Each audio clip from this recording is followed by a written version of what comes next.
Norway's University of Science and Technology, a very prestigious institute, has urged its students who are traveling abroad to immediately come back to their country, right? And this is in response to coronavirus, which is now a worldwide pandemic.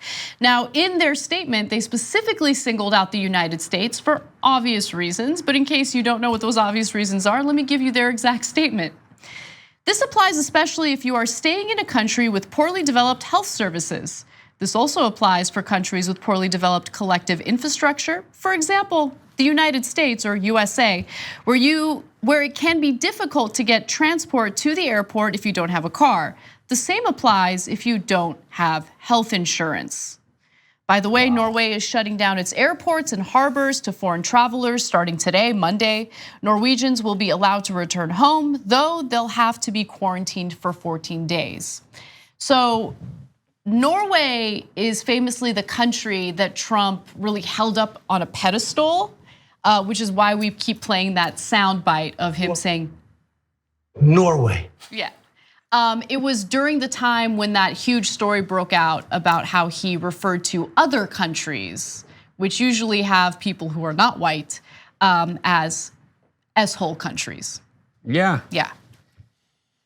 This is it. This is when we try to explain, like, it's weird because the opposite happens when I have traveled to other countries. Like, I remember I was on vacation with a friend. And we were at the Coyote Ugly bar when I was in college, and he fell and he cracked his head open, and we had to go to the hospital. And we went to the hospital, and they gave him stitches. And this is in the United States. This is outside of the United States. We were it. traveling abroad, and they gave him stitches, and they gave him antibiotics afterwards, and it was $9. Wow. And in America, he was saying like, I don't want to have to pay for the ambulance. Let's just go in a car. And we're like, all right, we got to do that. And then there's just, and also in other countries, if you go to like the pharmacy, there's someone there who's like, hey, what's wrong with you? And you say, well, I have this sneeze and it's a sinus. And they look and they go, well, here's antibiotics for your sinus infection. I keep thinking about Portugal. Like I went to a media conference in Portugal a few years ago, and I had laryngitis. And so I go there with Christian, my husband, and he's like explaining to the pharmacist there, she lost her voice. They gave me something right away. And then in the meantime, I told Christian, back pain, right? Like, and so then he communicates, oh, she also has like this chronic back pain that won't go away. And they took care of it. Like they gave me something for it, some sort of pain medication, which worked wonderfully, and explained to me what I should do, what kind of exercises I should do to alleviate the back pain. Like really took his time in explaining what was going on. And it blew my mind. I don't even remember what I paid because it was like a negligible amount. Yeah. Yeah, you talk about the back pain, and earlier in the show today, I was talking about how I went to my doctor and she had to whisper about whether or not we're gonna do anything about the fact that I have this pain.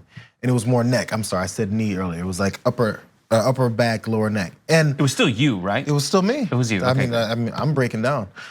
So the fact that comparing those two stories, how you went into a pharmacy and brought up and he gave you these things, that's the difference. I went and I paid. And then there was a copay, and then there's this thing, and then there's the insurance doing all that. And it still had to be communicated by whispering. But because we don't know if we can trust. Imagine walking into anywhere else in America with your husband, you can't speak. The first thing that a doctor, a medical professional, anyone would say is, especially your health insurance will say is, yeah, she's faking, she's a drug addict, she wants some drugs. First thing, because that's the worry, right? Americans would go, oh, what if I just walk in and I want some drugs? I can say I got neck pain and I get some drugs, that'd be great. But the problem is we have drug addicts here because we have the system that sets people up, in many cases, to be drug addicts. They're depressed, their life sucks, and the country's been stomping on them since birth. So there's lots of factors that have people maybe on those situations, but we shove them aside. Sorry, that was my side point I didn't mean to even bring up. The main thing is, what stuck out to me in that one graphic was they said, hey, think about how in America, how hard it is just to get to the airport. Right. There was small moments of shade in that outside of the obvious moment of shade, basically calling us a third world country. But the part about, hey, you know that crazy thing about how Americans have to try and hitch a ride to the airport? You know those crazy things? There's this thing about their health insurance you're never gonna believe, you know? Yeah. So the normalcy to them, and they come over and see this and they go, wow, I thought you guys were such badasses. You guys talk about it all the time. What we need to do, poll foreigners that come here on vacation expecting certain things they've heard about America and ask them up. It's like an exit interview. As they leave, go, was there something about America that disappointed you that you thought would be? And they'll give you a list. Corner of Hollywood and Highland, best place to do that survey. Every person will be like, I never want to come here again. Yeah, and when they give you the list, go, maybe we should fix these things to live up to the hype that we push constantly in the world. We're the best, we do this, we do this. And when people tell you what we actually do, maybe do something about it. Yeah. I went through for a different project and tried to find out like where America ranks in every like category. In healthcare efficiency, we're 44th. This is like probably 3 years ago when I did this research. But we're number one in a couple things. Olympic medals overall. That makes me feel better. Prisoners. And Makes my back pain go away. military spending and cat ownership. Thanks for watching the Young Turks. We really appreciate it. Another way to show support is through YouTube memberships. You'll get to interact with us more. There's live chat emojis, badges.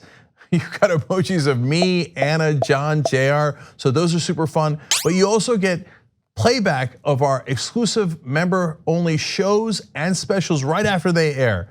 So all of that, all you gotta do is click that join button right underneath the video. Thank you.